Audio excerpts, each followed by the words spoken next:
بسم اللہ الرحمن الرحیم مولایا صلی وسلم دائما ابدا علی حبیبک خیر الخلق کلہم ان التیا ریح الصبا یوما الی ارض الحرم بلغ سلامی روضتا فیہا النبی المحترم۔ السلام علیکم ناظرین، 9 نیوز چینل کی اسپیشل سحر ٹرانسمیشن کے ساتھ آپ کی خدمت میں حاضر ہے آپ کا میزبان محمد لقمان رضا۔ ہمارے ساتھ شامل گفتگو ہوں گے ہمارے معزز مہمان اسلامک اسکالر جناب مفتی محمد رمضان جامی صاحب۔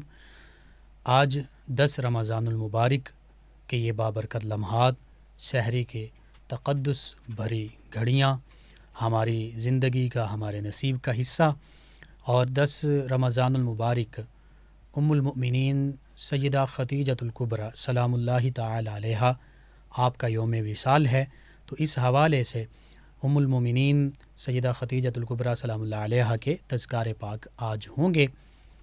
آپ کی عظمت، آپ کی رفعت، آپ کی شان اور مقام یہ ہے کہ آپ نبی رحمت صلی اللہ علیہ وآلہ وسلم کی پہلی زوجہ مطہرہ ہیں اور تمام مؤمنین کی آپ ماں ہیں، اور امہات المؤمنین میں سب سے پہلے درجے پر، پہلے نمبر پر آپ موجود ہیں۔ امہات المؤمنین کی عظمت اور شان کے حوالے سے قرآن مجید فرقان حمید میں اللہ سبحانہ وتعالی نے سورہ احزاب میں یوں ارشاد فرمایا کہ النبی اولیٰ بالمؤمنین من انفسہم وازواجہ امہاتہم، فرمایا یہ نبی صلی اللہ علیہ وآلہ وسلم مومنین سے ان کی جانوں سے بھی زیادہ قریب ہیں، مومنین پر ان کی جانوں سے بھی زیادہ حق رکھتے ہیں، اور مومنین کے لیے ان کی جانوں سے بھی زیادہ اولیٰ ہیں، زیادہ حقدار ہیں۔ پھر فرمایا وَأَزْوَاجُهُ أُمَّهَاتُهُمْ، اور ان کی ازواج مطہرات رضی اللہ عنہن یہ مومنین کی مائیں ہیں، یعنی ازواج مطہرات نبی صلی اللہ علیہ وآلہ وسلم امہات المؤمنین ہیں۔ تو قرآن مجید فرقان حمید میں اللہ سبحانہ وتعالی نے ان عظیم ہستیوں کو امہات فرمایا ہے مومنین کی، یعنی یہ مومنین کی مائیں ہیں۔ اور پھر اسی سورہ احزاب میں آگے 22ویں پارے میں یوں بھی ارشاد فرمایا، آیت مبارکہ 32 میں، یا نساء النبی لستن کاحد من النساء، کہ اے نبی صلی اللہ علیہ وآلہ وسلم کی پاکیزہ بیویوں، تم کسی اور خواتین کی طرح نہیں ہو، اور لستن کاحد من النساء، کوئی بھی خاتون جو ہے وہ آپ کی برابری اور ہمسری کا دعویٰ نہیں کر سکتی، یعنی آپ عظمت، رفعت اور شان کے حوالے سے تمام مسلمان خواتین سے بڑھ کر ہیں، افضل و اعلیٰ ہیں، برتر و بالا ہیں۔ کوئی بھی عام خاتون آپ کے درجے کو، آپ کے مقام، آپ کی عظمت اور شان کو نہیں پا سکتی۔ اور وجہ کیا ہے؟ وجہ یہ ہے یا نساء النبی صلی اللہ علیہ وآلہ وسلم، کہ چونکہ آپ نبی کریم صلی اللہ علیہ وآلہ وسلم کی ازواج مطہرات رضی اللہ عنہن ہو، تو اس لیے کوئی بھی دنیا کی خاتون جو ہے وہ آپ کے برابر نہیں ہو سکتی۔ یہ مقام ہے امہات المؤمنین کا، یہ عظمت ہے، یہ شان ہے جو اللہ سبحانہ وتعالی نے اپنے پیارے حبیب صلی اللہ علیہ وآلہ وسلم کی قربت اور نسبت کی وجہ سے انہیں عطا فرمائی ہے۔ انہی امہات المؤمنین میں ایک عظمت اور شان والی ہستی جناب سیدہ خدیجۃ الکبریٰ سلام اللہ تعالی علیہا ہیں، اور آپ کا آج 10 رمضان المبارک یوم وصال، تو آپ کے خوبصورت تذکار پاک وہ کیے جائیں گے، اور ہمارے ساتھ اس محفل میں، اس بزم میں، اس پروگرام میں شامل گفتگو ہیں جناب مفتی محمد رمضان جامی صاحب۔ تو سب سے پہلے میں اپنے ناظرین کی رہنمائی کے لیے اور اس عظیم المرتبت خاتون کی عظمت اور شان کے تذکروں کو لوگوں تک پہنچانے کے لیے یہ سوال پوچھنا چاہوں گا کہ خدیجۃ الکبریٰ سلام اللہ علیہا ام المؤمنین ورضی اللہ عنہا، آپ کا ابتدائی تعارف وہ بیان فرما دیجیے۔ مولا صلی وسلم دائما ابدا علی حبیبک خیر الخلق کلہم منزہ عن شریک فی محاسنہ فجوہر الحسن فیہ غیر منقسم۔ سبحان اللہ۔ جاءت لدعوتہ الاشجار ساجدۃ تمشی الیہ علی ساقم بلا قدمی سبحان اللہ مولا صلی وسلم دائما ابدا علی حبیبک خیر الخلق کلہم سبحان اللہ اللہم صلی علی سیدنا و مولانا محمد وعلی آلہ و اصحابہ و عطرتہ بعدد کل معلوم لک۔ بہت شکریہ محترم محمد لقمان رضا صاحب، جی خوش جیسا آمدید۔ کہ آج اللہ تعالیٰ کا فضل و کرم ہے اور آج 10 رمضان المبارک کی پر نور گھڑیاں ہیں، پر کیف لمحات ہیں، اور آج ہم اس عظیم ہستی کا ذکر کر رہے ہیں کہ جنہیں ام المؤمنین کے لقب سے ملقب کیا جاتا ہے۔ سبحان اللہ، وہ عظیم ہستی کہ جن کو اللہ تبارک و تعالیٰ کی بارگاہ سے بے پناہ عزت اور وقار نصیب ہوا۔ سبحان اللہ، میرے لیے انتہائی خوش قسمتی کی بات ہے کہ میرے لبوں پر اس پاک ذات، اس پاک ہستی اور اس پاک شخصیت کا ذکر ہے جس کو اللہ تعالیٰ نے قرآن کریم نے مومنوں کی ماں کا درجہ عطا سبحان فرمایا اللہ، ہے۔ سبحان اللہ۔ آپ کے سوال کی طرف آتے ہیں۔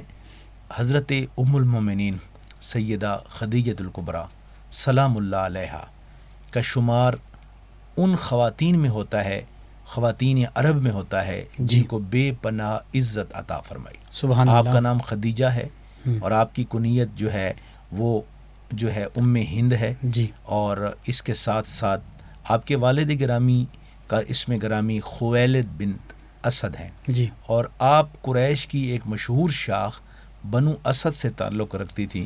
جو بنو اسد جو شاخ ہے یہ تجارت میں، عزت میں، وقار میں پورے قریش کے اندر انتہائی معروف تھی۔ سبحان اللہ۔ حضرت خدیجۃ الکبریٰ معاملہ فہمی میں، فراست میں، دیانت میں، امانت میں جی، اسلام سے قبل بھی، اعلان نبوت سے قبل بھی انتہائی معروف تھیں۔ سبحان نبی اللہ، کریم صلی اللہ علیہ وسلم کی بارگاہ میں سب سے پہلے کلمہ طیبہ پڑھنے کا اعزاز انہوں نے حاصل کیا سبحان خواتین میں، اللہ، سبحان اللہ۔ اور السابقون الاولون جو ایک صفت ہے مومنوں کی، مسلمانوں کی، اللہ تبارک و تعالیٰ نے حضرت سیدہ خدیجۃ الکبریٰ کو السابقون الاولون میں شامل شمار فرمائے۔ فرمایا۔ سبحان اللہ، سبحان حضرت اللہ۔ خدیجۃ ام المومنین خدیجۃ الکبریٰ وہ عظیم ہستی ہیں کہ نبی کریم علیہ الصلاۃ والسلام کی تمام اولاد سوائے حضور کے شہزادے حضرت ابراہیم رضی اللہ تعالیٰ عنہ کے، باقی جتنی بھی حضور کی اولاد ہے، حضور علیہ السلام کی 4 شہزادیاں ہیں، جی، حضور نبی کریم علیہ السلام کے 2 صاحبزادے ہیں یا تین صاحبزادے ہیں بعض روایات کے مطابق، جی، جی، تو ان میں ایک صاحبزادے حضرت ابراہیم جو ہیں وہ حضرت ماریہ قبطیہ رضی اللہ تعالی عنہا کے بطن اطہر سے ہیں، باقی 2 صاحبزادے اور 4 شہزادیاں ام المومنین حضرت سیدہ خدیجۃ الکبریٰ سلام اللہ علیہا کے بطن اطہر سے ہوئی۔ سبحان اللہ۔ حضرت خدیجۃ الکبریٰ کو یہ بھی اعزاز حاصل ہے جی، کہ نبی کریم صلی اللہ علیہ وآلہ وسلم کے ساتھ ایک ان کا ازدواجی سلسلہ میں وہ منسلک ہوئیں، جی، اور اس وقت منسلک ہوئیں کہ آپ کے 2 نکاح اس سے قبل ہو چکے تھے۔ جی، پہلے قریش کے روایات کے مطابق چونکہ دین ابراہیمی پہ تھیں آپ، جی، جب اعلان نبوت نہیں تھا تو حضرت خدیجۃ الکبریٰ اس وقت آپ بڑی حیران ہوں گے یہ بات سن کر، جی، خوش ہوں گے کہ اس وقت بھی عرب کے اس معاشرے میں بھی حضرت سیدہ خدیجۃ الکبریٰ کا ایک لقب طاہرہ بھی تھا۔ سبحان اللہ، سبحان یعنی اللہ۔ اس معاشرے میں بھی وہ آپ اتنی پاک دامن تھیں، اتنی نفیس الطبع تھیں کہ انہیں طاہرہ کے لقب سے یاد کیا جاتا تھا۔ سبحان اللہ۔ پہلا نکاح ہوا، جی، کچھ عرصے بعد وہ انتقال کر گئے، فوت ہو گئے، پھر دوسرا نکاح ہوا عرب کے مشہور لوگوں کے ساتھ، لیکن 40 سال کی جب عمر تھی تو سرکار دو عالم صلی اللہ علیہ وسلم آپ کی یہ پہلی شادی ہے، جی، اور سرکار دو عالم کی عمر اس وقت 25 سال تھی، جی، تو اس 25 سال کی عمر میں سرکار دو عالم صلی اللہ علیہ وآلہ وسلم نے حضرت سیدہ خدیجۃ الکبریٰ رضی اللہ تعالی عنہا سے نکاح فرمایا۔ سبحان اللہ۔ جی، اور اس نکاح کا پس منظر کیا ہے، اور خصوصاً وہ جو شام کا تجارتی سفر نبی رحمت صلی اللہ علیہ وآلہ وسلم نے فرمایا، اس پر بھی ہمارے ناظرین کی رہنمائی فرما دیں۔ بالکل، دیکھیے یہ نکاح جو ہے ایک بڑا معنی خیز ہے، اس کے پیچھے ایک بہت خوبصورت اور دلچسپ حقیقت موجود ہے۔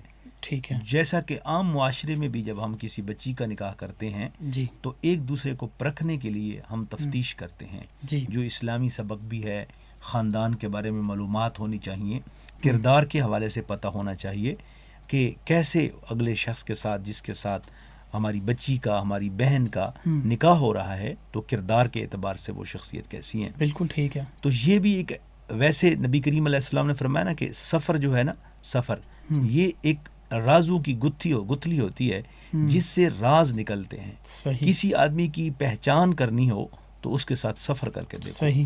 آپ اس آدمی کے شب و روز کو دیکھیں گے تو اندازہ ہوگا کہ یہ آدمی کیسا ہے. اس کے ساتھ سفر کر کے دیکھیں، کھانا کھا کھانا دیکھیں، کھا اس کے کے ساتھ بیٹھ کر دیکھیں، کچھ وقت گزار کر دیکھیں. ٹھیک ہے. تو حضرت سرکار دو عالم صلی اللہ علیہ وآلہ وسلم نے اپنی جوانی مبارک میں جی تجارت کا آغاز کیا. سبحان اللہ. دوران تجارت مختلف قافلوں کے ساتھ آپ تشریف لے جاتے، جیسے عرب کی روایات تھیں، جی کاروبار کرتے تھے. تو ام المومنین سیدہ خدیجہ الکبریٰ، یہ بہت بڑی، ان کے جو والد تھے خویلد، یہ بھی بہت بڑے تاجر تھے. بلکہ بنو اسد پورے کا پورا قبیلہ جو تھا، یہ لوگ بزنس مین تھے، کاروباری تھے، تجارت سے منسلک تھے، جی مشہور تجارتی لوگ تھے. ٹھیک ہے. تو حضرت سیدہ خدیجہ الکبریٰ کا یہ اصول تھا کہ یہ کسی نہ کسی آدمی سے کانٹیکٹ کرتی، ان کے ساتھ بات چیت کرتی اور اپنے غلاموں کو ساتھ بھیجتی کہ وہ جو کاروبار کا ماہر ہوتا وہ آگے معاملات کرتا، کاروبار کرتا. ٹھیک ہے. سرکار دو عالم صلی اللہ علیہ وآلہ وسلم سے ان کی بات ہوئی اور اپنے غلام میسرہ کو بھی ساتھ بھیجا کہ ملک شام کی طرف ایک قافلہ جا رہا ہے کہ یا رسول اللہ آپ تشریف لے جائیں اور وہاں جا کر میری طرف سے کاروبار کریں. حضور نے اس پر ایک دام مقرر کیے جو عرب کی روایات کے مطابق تھے اور ملک شام تشریف لے گئے. سبحان اللہ. جب ملک شام تشریف لے گئے تو یہ غلام جو تھے یہ بھی ساتھ ہو لیے. ٹھیک.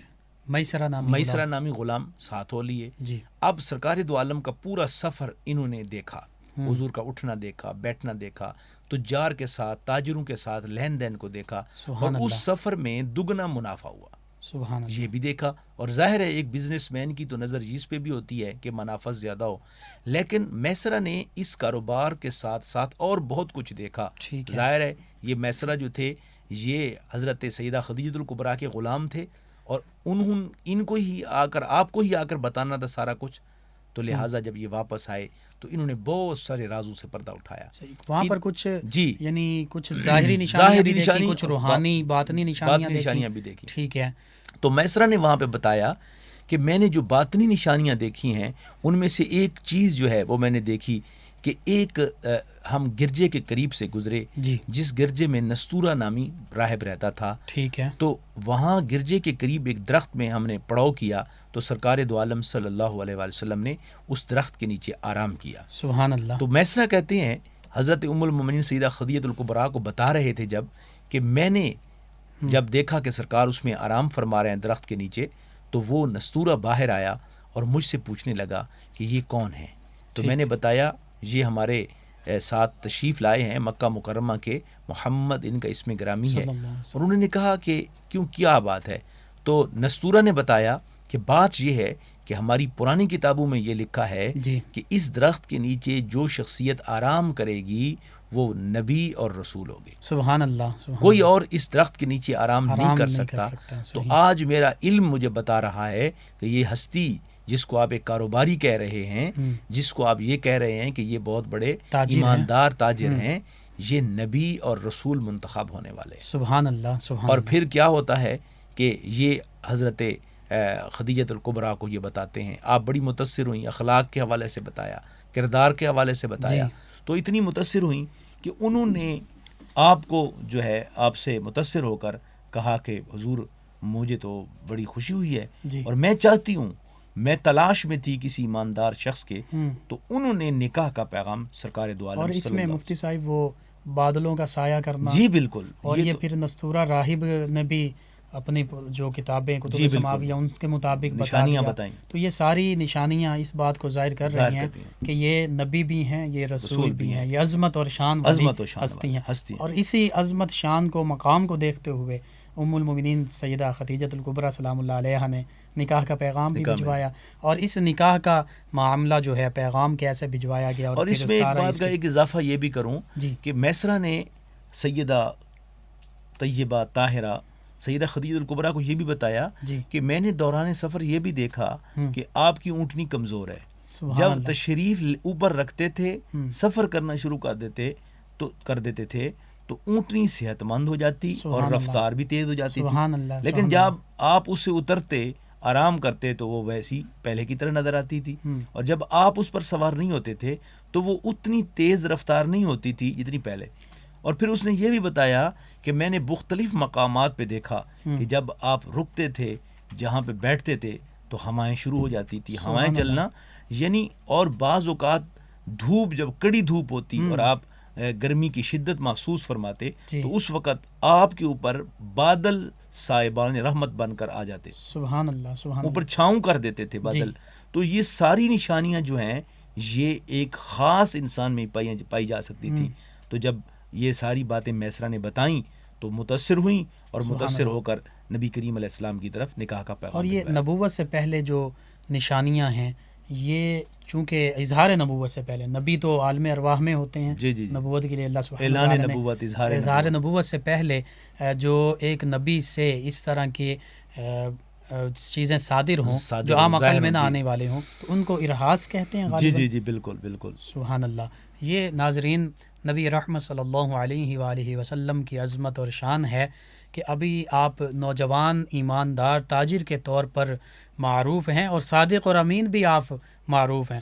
مکہ کے لوگ جو ہیں وہ یہ جانتے ہیں کہ یہ صادق ہیں، یہ ہمیشہ سچ بولتے ہیں، یہ امین ہیں، یہ امانت دار ہیں، یہ امانت کو پورا کرتے ہیں، اس میں کبھی خیانت نہیں کرتے۔ اسی لیے تو سیدہ خدیجہ الکبریٰ سلام اللہ علیہا نے بھی ان کی نظر انتخاب جو ہے وہ آپ پر پڑتی ہے، اور پھر یہ جب سبھی خوبصورت کمالات ان کے گوشے گزار کیے جاتے ہیں تو پھر وہ نکاح کا پیغام نبی رحمت صلی اللہ علیہ وآلہ وسلم کی بارگاہ میں پہنچاتی ہیں، بھجواتی ہیں۔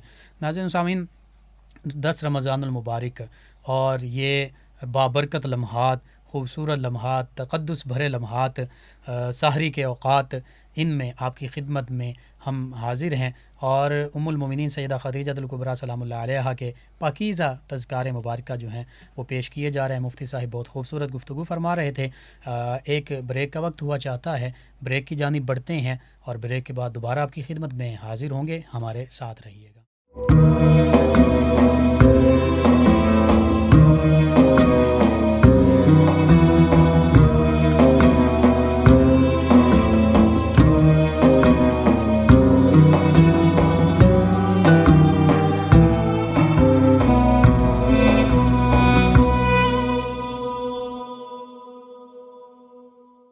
ناظرین، بریک کے بعد آپ کی خدمت میں حاضر ہے آپ کا میزبان محمد لقمان رضا۔ دوبارہ آپ کو خوش آمدید کہتے ہیں۔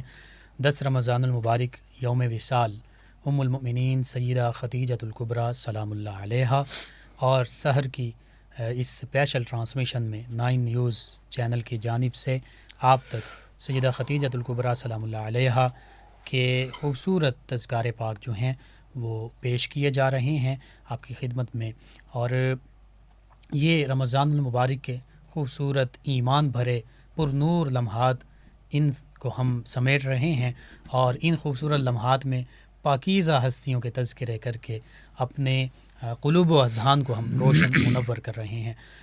جناب ام المومنین سیدہ خدیجہ الکبریٰ سلام اللہ تعالی علیہا، آپ کی عظمت، آپ کی رفعت، آپ کے مقام کے کئی پہلو ہیں، اس میں سب سے عظیم پہلو ایک یہ بھی ہے کہ آپ نبی رحمت صلی اللہ علیہ وآلہ وسلم کی زوجہ مطہرہ ہیں۔ ہر موقع پر نبی کریم رؤوف الرحیم علیہ الصلاۃ والتسلیم کا آپ نے ساتھ دیا، اور پھر اس کے ساتھ ساتھ نبی کریم صلی اللہ علیہ وآلہ وسلم کی اولاد اطہار کی آپ والدہ ماجدہ بھی ہیں، اور پھر تمام مومنین کی آپ ماں بھی ہیں۔ یہ ہمارے لیے بہت بڑی سعادت ہے کہ آپ کے ساتھ تمام مومنین کو، تمام مسلمانوں کو یہ نسبت حاصل ہے کہ ہم یہ کہہ سکتے ہیں کہ ہماری ماں سیدہ خدیجہ الکبریٰ سلام اللہ تعالی علیہا۔ اس پروگرام میں ہمارے ساتھ شامل گفتگو ہیں ہمارے معزز مہمان اسلامک اسکالر جناب مفتی محمد رمضان جامی صاحب۔ تو سیدہ خدیجہ الکبریٰ سلام اللہ علیہا، آپ کے نکاح کا پس منظر، اس کے بارے میں کیسے نکاح کا پیغام بھجوایا گیا، کیسے نکاح کا خطبہ پڑھا گیا، اور پھر کیا حق مہر جو ہے وہ مقرر ہوا، اس پر میں چاہوں گا کہ ہمارے معزز مہمان مفتی رمضان جامی صاحب آپ روشنی ڈال دیجیے۔ جی بالکل، حضرت سیدہ ام المومنین خدیجہ الکبریٰ رضی اللہ تعالی عنہ جب آپ کے غلام میسرہ تجارتی سفر سے واپس آئے، جی انہوں نے نبی کریم علیہ الصلوۃ والسلام کی سخاوت، آپ کے کردار، آپ کی اعلیٰ ظرفی اور جو کمالات امانت انہوں نے دیکھی جی کہ نبی کریم علیہ السلام کے اوپر جو ہے وہ بادل سایہ کر سبحان رہے ہیں، اللہ سبحان اور جو اللہ کچھ راز انہوں نے دیکھے انہوں نے آ سبحان کر اللہ بتائے، تو سیدہ خدیجہ الکبریٰ رضی اللہ تعالی عنہا نے اپنے غلام کے ذریعے نبی کریم علیہ السلام تک اپنے نکاح کی خواہش کا اظہار کیا۔ ٹھیک ہے اچھا، ساتھ ساتھ ہم کچھ معاملات اور مسائل بھی ڈسکس کرتے جی جائیں گے۔ ضرور کسی بھی خاتون کا کسی مرد کے ساتھ نکاح کی خواہش کا اظہار کرنا جی یہ گناہ نہیں ہے۔ ٹھیک ہے یاد رکھنا، ہمارے معاشرے میں اگر کوئی بچی، کوئی خاتون اس چاہت کا اظہار کر دے تو ہمارے معاشرے میں اس کو برا سمجھا جاتا ہے، جی ایسی کوئی بات نہیں، معیوب معیوب جانا جاتا ہے، جی ایسی کوئی بات نہیں ہے۔ ایک شخص کو، مرد کو حق حاصل ہے کہ وہ دوسری خاتون کی عزت کرتے ہوئے، احترام کرتے ہوئے اگر وہ کسی کی طرف نکاح کا پیغام بھجواتا ہے جی یا گھر میں خواہش کا اظہار کرتا ہے جی تو اس میں کوئی قباحت والی بات نہیں صحیح۔ ہے۔ تو اسی طرح فَانكِحُوا مَا طَابَ لَكُم مِّنَ النِّسَاءِ مَثْنَىٰ وَثُلَاثَ وَرُبَاع، اس میں جو لفظ ہے نا قرآن کریم میں وہ ہے فَانكِحُوا، نکاح کرو، مَا طَابَ لَكُم، جو تمہیں پسند ہوں۔ ٹھیک ہے، تو پسند ظاہر ہے اظہار سے بھی ہوتی ہے نا، اب دل میں تو رہنے سے کسی کو نہیں معلوم کہ جناب کو یہ خاتون پسند ہے، فلاں کو یہ خاتون پسند ٹھیک ہے، ہے تو آپ کا اظہار کرنا اس چیز کی طرف اشارہ دیتا ہے کہ اظہار کرنے میں کوئی حرج نہیں ہے۔ اگر وہ خواہش پوری نہیں ہوتی تو بہت سی خواہشات پوری نہیں ہوتی، اس میں کوئی حرج کی بات نہیں ہے۔ ٹھیک ہے، تو اسی طرح جو خاتون ہیں، جو بیٹی ہے، جو لڑکی ہے، اس کو بھی اپنی ماں سے ظاہر کر سکتی ہے، وہ اپنی بہنوں سے، اپنی ماں سے عزت کے طریقے کے ساتھ کہ میں فلاں جگہ شادی کرنا چاہتی ہوں، تو اس میں کوئی حرج نہیں ہے۔ ہم اس پر فحش گو کا یا فحاشی کا جو ہمارا جاہل معاشرے کے بعض لوگ جو ہیں وہ اس بچیوں پر تان و تشنیع شروع کر دیتے ہیں، تو یہ درست نہیں ہے۔ اور خصوصاً میں اس نبی رحمت صلی اللہ علیہ وآلہ وسلم اور سیدہ خدیجہ الکبریٰ سلام اللہ علیہ کے اس واقعے سے یہ سمجھاؤں کہ اگر خاص طور پر اس مرد میں اس طرح کے نیک خصائل بھی موجود ہوں تو پھر اس بنا پر تو بدرجہ اولا بہتر ہے کہ وہ بچی جو ہے وہ ان عمدہ جو خصائل ہیں، عادات، ان کو مد نظر رکھتے ہوئے کہہ رہی ہے کہ یہ شخص دیندار بھی ہے، اس کی عادات بھی اچھی ہیں، اور باقی جو ضروری معاملات ہیں ان میں بھی یہ ٹھیک ہے، یعنی اور دوسرا اس میں یہ بھی دیکھا ہے، اگلی جو بات ہے کہ سیدہ خدیجہ الکبریٰ نے جب پیغام بھیجا تو سرکار دو عالم صلی اللہ علیہ وآلہ وسلم نے یہ بات اپنے چچا سیدنا ابو طالب علیہ السلام سے ذکر کی۔ ٹھیک ہے، اسی طریقے کے ساتھ انہوں نے اس چیز کا اظہار کیا جناب اپنے چچا حضرت سیدنا امیر حمزہ رضی اللہ تعالیٰ عنہ سے، اور انہوں نے حضرت سیدہ جب بات آگے بڑھتی ہے تو حضرت سیدہ خدیجہ الکبریٰ رضی اللہ تعالیٰ عنہا نے اپنے چچا، ان کے جو چچا تھے عمر بن اسد، ان سے رابطہ کیا، ان سے بات کی، تو اب یہ معاملہ، اور ورقہ بن نوفل بھی شریک ہوئے، جی وہ بھی شریک ہوئے۔ ٹھیک ہے، یعنی اب یہ ولی کا ساتھ ہونا، اب یہاں یہ بھی ثابت ہوتا ہے کہ آپ ان چیزوں کو دیکھیں کہ ہمارے معاشرے میں دونوں طرف سے زیادتی ہوتی ہے، بچیوں کی طرف سے بھی اور والدین کی طرف سے بھی۔ اعتدال کا راستہ ہم چھوڑ بیٹھتے ہیں۔ اب اس سے یہ ثابت ہوتا ہے کہ بے شک پسند آپ کی ہے، لیکن نکاح کے معاملات بزرگوں کو سونپنے چاہیے، ٹھیک ہے، کہ وہ طے کریں کیا بات چیت کرنی ہے، ٹائمنگ کیا ہے۔ یہ جو آج کے دور میں لو میرج کا کانسیپٹ ہے، اور جناب عدالت میں گئے نکاح پڑھا کے، والدین کی دل آزاری ہوتی ہے، بہن بھائیوں کی دل آزاری ہوتی ہے۔ نکاح درست ہے، آپ کو شریعت نے حق دیا ہے کہ آپ کسی سے نکاح کر سکتے ہیں، لیکن یہ طریقہ کار درست نہیں ہے۔ اپنے بزرگوں کو انوالو کریں، ان کو ذمہ داری سونپیں، جیسے یہاں پہ پھر ان کی آپس میں بات چیت ہوتی ہے، طے پایا نکاح حضرت سیدنا ام المومنین خدیجہ الکبریٰ رضی اللہ تعالی عنہا کا اور سرکار کا، سبحان اللہ۔ اب اس میں ایک اہم چیز ہے، جو حق مہر مقرر کیا گیا وہ تقریباً 12.5 اوقیہ سونا اور 20 اونٹ، جوان کے الفاظ ہے، جوان، یہ حق مہر ہے۔ اب آپ اس کو ذرا غور کریں، اوقیہ کتنے کا ہوتا ہے جناب؟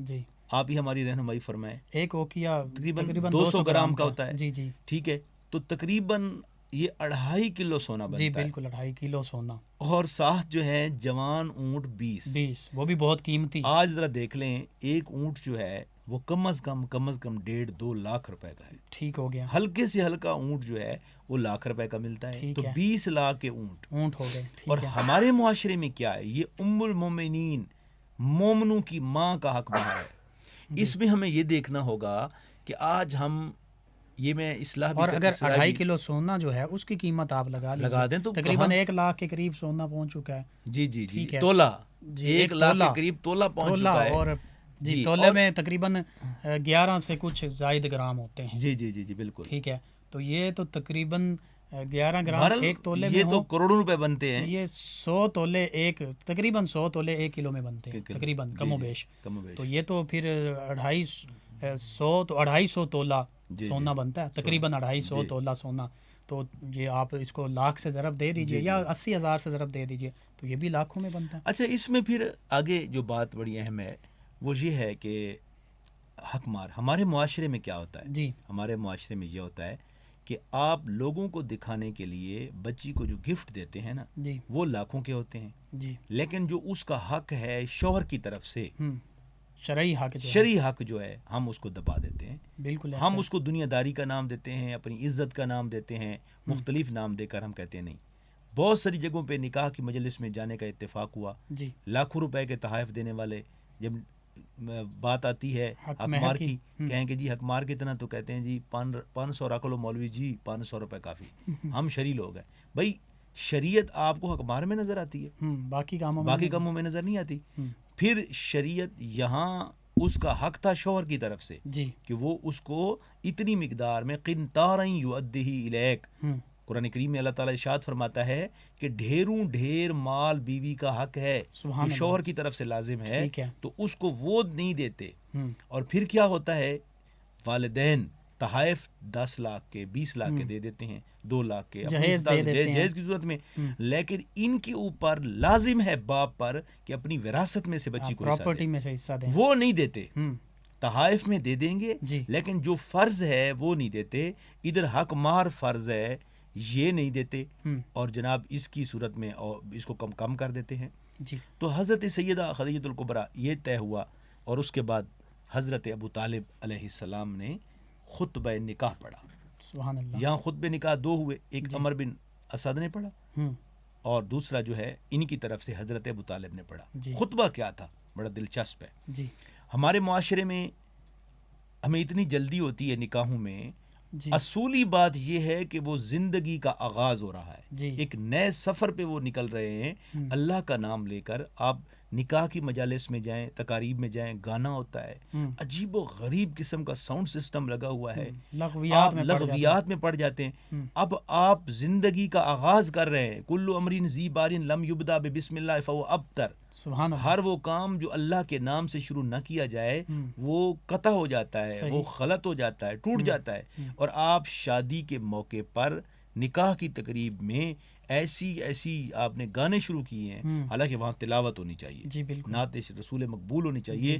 پورا خطبہ نکاح عالم دین پڑھے, دعا منگوائے اور اس کے بعد نکاح کے بعد کھانے کا سسٹم ہو.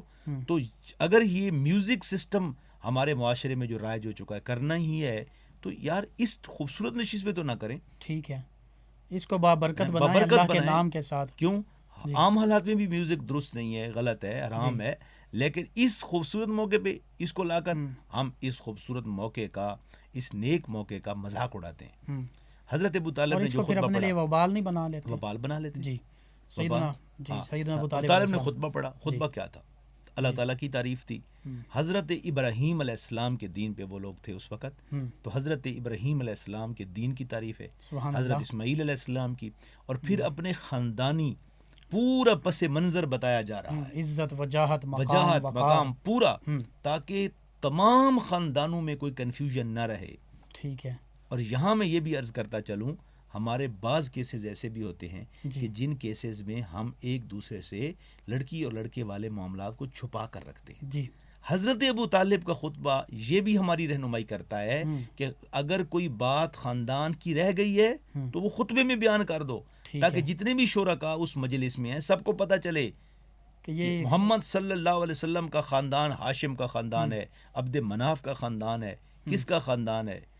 کعب کا خاندان ہے، مرہ کا خاندان ہے، اور ان کی وجاہت، ان کی علمیت، ان کی قابلیت، ان کی سرداری کے قصے سنائے. اور پھر دوسری طرف سے کیا ہوتا ہے، حضرت ام المومنین سیدہ خدیجۃ الکبریٰ، آپ کے جو چچا جان ہیں، انہوں نے نکاح کا خطبہ پڑھا، انہوں نے اپنے خاندان کے اوصاف بیان کیے. پہلے انہوں نے اپنے مذہب کو ٹچ کیا، انہوں نے بھی حضرت ابراہیم علیہ السلام، حضرت اسماعیل علیہ السلام کی دور مبارک کی جو عظمتیں ہیں، شانیں ہیں، ان کو بیان کیا. اور پھر اس کے بعد انہوں نے اپنی خاندانی وجاہت کو بیان کیا. تو حضرت سیدہ ام المومنین عائشہ خدیجۃ الکبریٰ رضی اللہ تعالی عنہا کا ٹاپک ہمیں یہ بھی بتاتا ہے کہ ہمارے معاشرے میں جو غلط روایات ہیں، ہمارے معاشرے کے اندر جو ایسی چیزیں ہیں جو اسلام کے مطابق نہیں ہیں، تو ہم ان شخصیات سے سبق لے کر اپنے معاملات کو شریعت کے عین مطابق کریں. سبحان اللہ. تو یہ نکاح کی مجلس، اور پھر بڑی خوشی کے ساتھ جناب یہاں پہ ایک بڑا اہم نقطہ اور بھی ہے. اب نکاح پہ عمر پہ توجہ کریں. تو عمر سرکار کی ہے 25 سال، اور پہلی شادی 25 سال عمر، اور سیدہ خدیجۃ الکبریٰ کی عمر ہے 40 سال، اور 2 نکاح پہلے بھی ہو چکے ہیں. یہ ہمارے لیے درس ہے، ہمارے لیے اس میں سبق ہے کہ بیوہ عورت سے شادی کرنا معیوب نہیں ہے. بالکل صحیح. اور اس میں ایک اور بھی چیز آپ نے بالکل صحیح فرمایا، ان مستشرقین کا بھی یہاں پر رد ہے کہ جنہوں نے نبی کریم صلی اللہ علیہ وآلہ وسلم کی ذات بابرکات پر ناپاک حملہ کرنے کی جسارت کی ہے کہ جو شخصیت پہلی شادی ہی 40 سالہ خاتون سے کر رہے ہیں، اور عین جوانی میں، تو ان پر کسی قسم کا کوئی بہتان نہیں تراشا جا سکتا. وہ تو گستاخ ہیں، وہ تو اللہ تعالیٰ معاف کرے، ایسی سوچنا بھی مسلمان کے نزدیک. تو یہ چیزیں عقل مندوں کے لیے اس میں اشارے ہیں بے شک کہ کس طریقے کے ساتھ. اور پھر جب یہ نکاح ہوتا ہے، اللہ اکبر، سیدہ خدیجۃ الکبریٰ کے بارے میں حضور فرماتے تھے کہ خدیجۃ الکبریٰ جو ہیں ایک عظیم خاتون ہیں. یا رسول اللہ، آپ بہت یاد کرتے ہیں. ام المومنین سیدہ عائشہ صدیقہ فرماتی ہیں، آپ نے ارشاد فرمایا، اے عائشہ، جب لوگوں نے مجھے دھتکارا، جب لوگوں نے میرے پیغام کو نہیں سنا، اس وقت اگر کسی ہستی نے میری تصدیق کی تو وہ سیدہ خدیجۃ الکبریٰ ہے. فرمایا، اے عائشہ، جب لوگوں نے مجھ سے مال کو روک لیا، میرے خلاف لوگوں نے میرے خلاف جو ہے ایک سازشیں شروع کر دیں، اگر مالی اعتبار سے مجھے کسی شخصیت نے سپورٹ کیا تو وہ سیدہ خدیجۃ الکبریٰ ہیں. اور حضور نے فرمایا، جب میں نے اعلان نبوت کیا تو سب سے پہلے جس خاتون نے آگے بڑھ کر میرے اس اسلام کے علم کے نیچے آ کر اسلام قبول کیا وہ سیدہ خدیجۃ الکبریٰ ہے. سبحان اللہ، سبحان اللہ. مفتی صاحب، پھر وہ واقعات کہ جب نبی رحمت صلی اللہ علیہ وآلہ وسلم غار حرا میں تشریف لے جایا کرتے تھے اور وہاں پر عبادات بھی فرمایا کرتے تھے، روزے جیسی ایک کیفیت بھی ہوتی تھی، اور اکثر دن رات وہاں گزارا کرتے، اور پھر پہلی وحی کا نزول ہوتا ہے. تو اس دوران ام المومنین سیدہ خدیجۃ الکبریٰ سلام اللہ علیہا ہی خدمت کے لیے وہاں جاتی. بہت اعلیٰ. ٹھیک ہے. اور دیکھیے، جب پہلی وحی نازل ہوئی، اقرأ بسم ربک الذی خلق، خلق الانسان من علق، اقرأ وربک الاکرم، یہ 5 آیات جب نازل ہوئی، حضور تشریف لائے. پہلا اعلان نبوت کا یہ موقع تھا، پہلا موقع تھا وحی کا، ایک بڑا جو ہے وحی کا آغاز ہو رہا تھا. اور وہی بڑی سخت ظاہر قدرت کی تجلی ہوتی ہے. بڑے بڑے انبیاء یہ تجلی اٹھا نہیں سکے. اللہ نے سرکار دو عالم کو یہ کمال، یہ جرت، یہ طاقت دی کہ آپ نے اس تجلی کو اٹھا لیا. لیکن جب گھر تشریف لائے تو سیدہ خدیجۃ الکبریٰ سے کہا، زملونی، مجھے چادر اڑاؤ. ایک پسینے سے شرابور تھے. پوچھا کیا ہوا؟ نبی کریم علیہ السلام، یہ حدیث بخاری شریف کی ہے، تو حضور علیہ السلام سہم گئے تھے، کیونکہ وہ جلوہ، جو وحدت کا جلوہ اتنا سخت ہوتا ہے نا. کہتے ہیں کہ جب آپ کعبہ شریف میں جاتے ہیں پہلی مرتبہ تو آپ کا جسم پسینے سے شرابور ہو جاتا ہے کہ وہاں قدرت کے جلوے موجود ہیں. حضرت موسیٰ علیہ السلام جب کوہ طور پہ گئے، بے ہوش ہو گئے. پوچھا حضور کیوں بے ہوش ہوئے؟ قرآن کریم میں اللہ تعالیٰ فرماتا ہے، خر موسیٰ صاعقہ، کہ جلوے ایسے پڑے کہ بے تابی کے عالم میں وہ گر پڑے. تو میں بات کو مختصر کروں، وقت بھی میرا خیال ہے اختتام پذیر ہونے والا ہے. یعنی نبی کریم صلی اللہ علیہ وسلم پر وہ وحی کا ایک خشیت اور اللہ کی خشیت اور تجلی کا وہ اثر ہوا.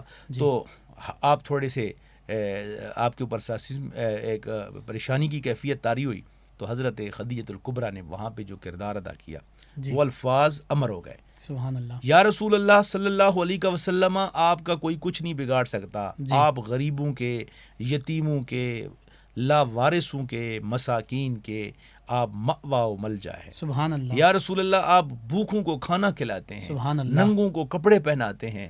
یا رسول اللہ آپ بیواؤں کی ہم نوائی فرماتے ہیں, لاوارثوں کے وارث ہیں. سبحان یہ اللہ. کیسے ہو سکتا ہے؟ اور پھر اپنے چچا زاد بھائی ورقہ بن نوفل کے پاس جاتی ہیں, جی. پوچھتی ہیں, تو انہوں نے کہا مبارک ہو, میں نے جو کتابوں میں پڑھا ہے کہ جو آخر الزمان پیغمبر تشریف لائیں گے ان کی یہی علامات ہوگی. تو آپ کے شوہر نامدار حضرت محمد عربی صلی اللہ علیہ وآلہ وسلم کو اللہ تعالیٰ نے نبوت اور رسالت کے لیے منتخب فرما لیا. سبحان اللہ. یہ عظمتیں, یہ رفعتیں, یہ مقام. اور آخر میں سیدہ خدیجۃ الکبریٰ سلام اللہ علیہا کے حوالے سے یہ پوچھنا چاہوں گا کہ فضائل و مناقب مختصراً ہمارے ناظرین تک پہنچا دیں, اور عائلی زندگی کے چند گوشے بھی ہم نے پہنچائے, اس پر بھی مختصراً ہمارے ناظرین تک جو حضرت سیدہ ام المومنین خدیجۃ الکبریٰ جی رضی اللہ تعالی عنہا, ان کے بے پناہ فضائل ہیں. صرف ایک بخاری شریف کی حدیث کے حوالے سے مختصر عرض کرتا ہوں. جی ضرور. کہ نبی کریم علیہ السلام, آپ نبی کریم علیہ السلام کے پاس تشریف لے گئیں تو اسی وقت جبریل امین حاضر. سبحان اللہ.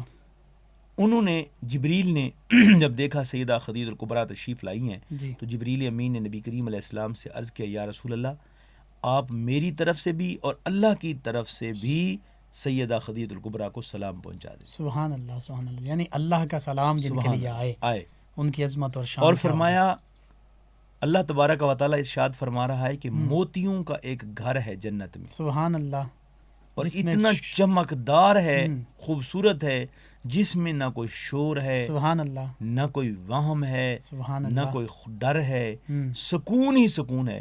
مبارک ہو اللہ تعالیٰ نے خدیجۃ الکبریٰ کے لیے وہ تیار کر رہا ہے. سبحان اللہ. سبحان اللہ. اور ام المؤمنین سیدہ خدیجۃ الکبریٰ سلام اللہ علیہا وہ ہستی ہیں کہ جن کو نبی کریم صلی اللہ علیہ وآلہ وسلم نے ان کے وصال کے بعد بھی یاد کیا.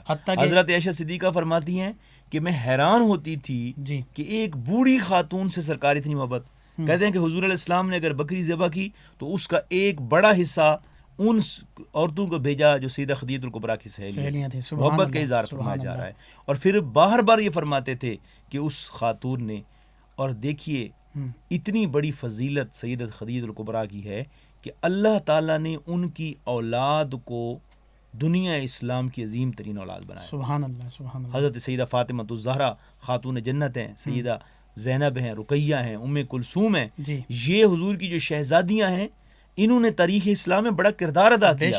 اور یہ شہزادیاں حضرت سیدہ خدیجۃ الکبریٰ رضی اللہ تعالی عنہا کے بطن اطہر سے ہوئی, تو لہٰذا یہ بھی اعزاز ان کو جاتا ہے. بلا شبہ وہ ایک عظیم خاتون. اور نبی کریم صلی اللہ علیہ وآلہ وسلم بھی اس کا اظہار فرمایا کرتے تھے کہ انہی کے بطن اطہر سے اللہ سبحانہ و تعالی نے مجھے اولاد عطا فرمائی, انہوں نے ہر موقع پر میرا ساتھ دیا. ناظرین, ام المؤمنین سیدہ خدیجۃ الکبریٰ سلام اللہ علیہا, آپ کی عظمت, آپ کی رفعت, آپ کے مقام اور شان کے خوبصورت تذکرے ہو رہے ہیں. اور 10 رمضان المبارک کی یہ خوبصورت, مقدس, نور بھری اور رحمتوں بھری کیفیات اور لمحات اس میں آپ کی خدمت میں 9 نیوز چینل کی جانب سے اسپیشل سحر ٹرانسمیشن یہ پیش کی جا رہی ہیں.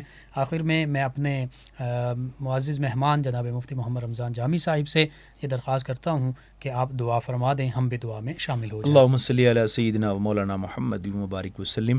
اللہ کریم آج کی اس سحر ٹرانسمیشن کو قبول فرما. ہم نے جس عظیم ہستی کا ذکر کیا ہے, ام المومنین سیدہ طیبہ طاہرہ حضرت سیدہ ام المومنین خدیجۃ الکبریٰ سلام اللہ علیہا, مولا آپ کی مزار انور جنت المعلی شریف میں مولا کروٹ کروٹ آپ کے درجات میں مزید بلندیاں عطا فرما. آمین. اللہ کریم ہمیں ان کے ہماری خواتین کو, ہماری بہنوں کو, ہماری بیٹیوں کو ان کے نقش قدم پہ چلنے کی توفیق عطا فرما. آمین. میرے مالک, میرے خالق, ماہ رمضان المبارک کا پہلا عشرہ آج اختتام پذیر ہو رہا ہے. میرے مالک, اس صدقے اس کے صدقے ہمیں اپنی رحمتوں, کرم, عافیت سے مالا مال فرما. آمین. میرے پاک پروردگار, پوری دنیا کے مسلمانوں کو اس وبا سے, اس مرض سے, تکلیف سے نجات عطا فرما.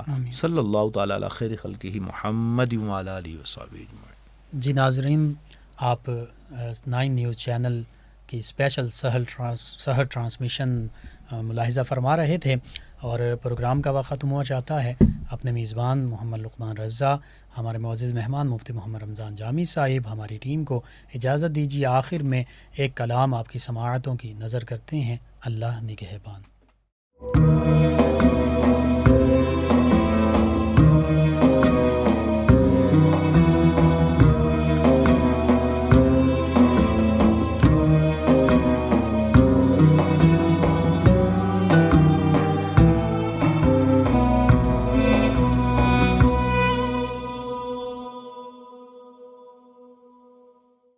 میرے خیال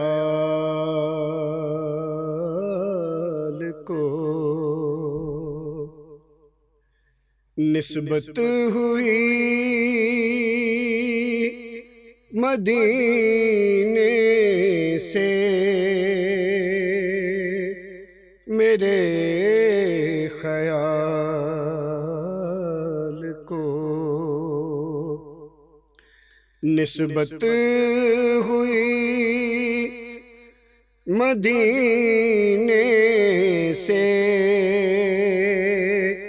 مہک گلاب کی آنے لگی پسینے سے، مہک گلاب کی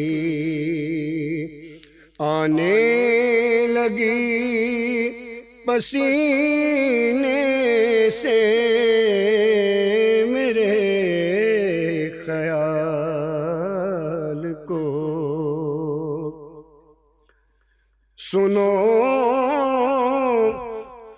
وہ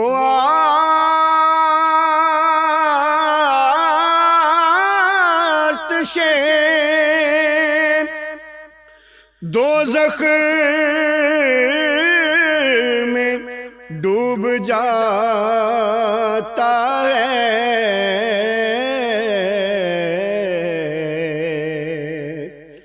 سنو وہ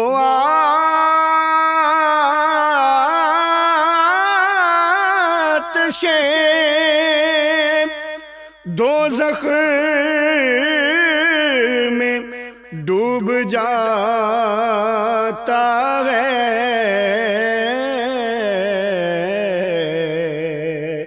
جسے اتار دیں آل نبی سفینے سے، جسے اتار دیں آل نبی سفینے سے، میرے خیال کو نبی کی آل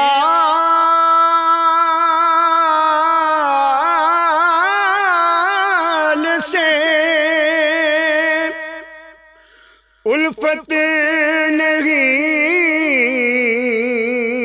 تو مر جاؤ،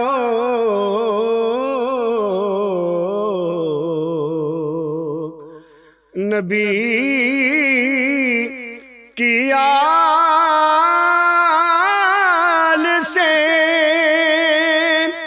الفت نہیں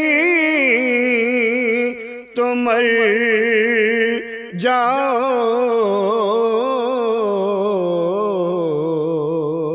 تمہارا مرنا ہی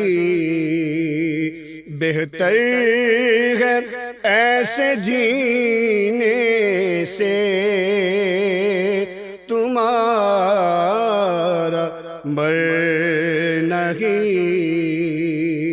بہتر ہے ایسے جینے سے، میرے خیال کو اور نبی کے در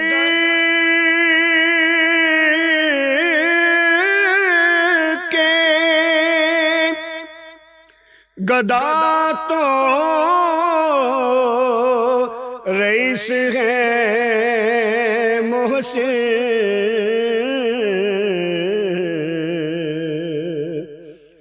نبی کے در کے گدا تو رئیس ہے محسن، سوال ہی نہیں کرتے کسی کمینے سے میرے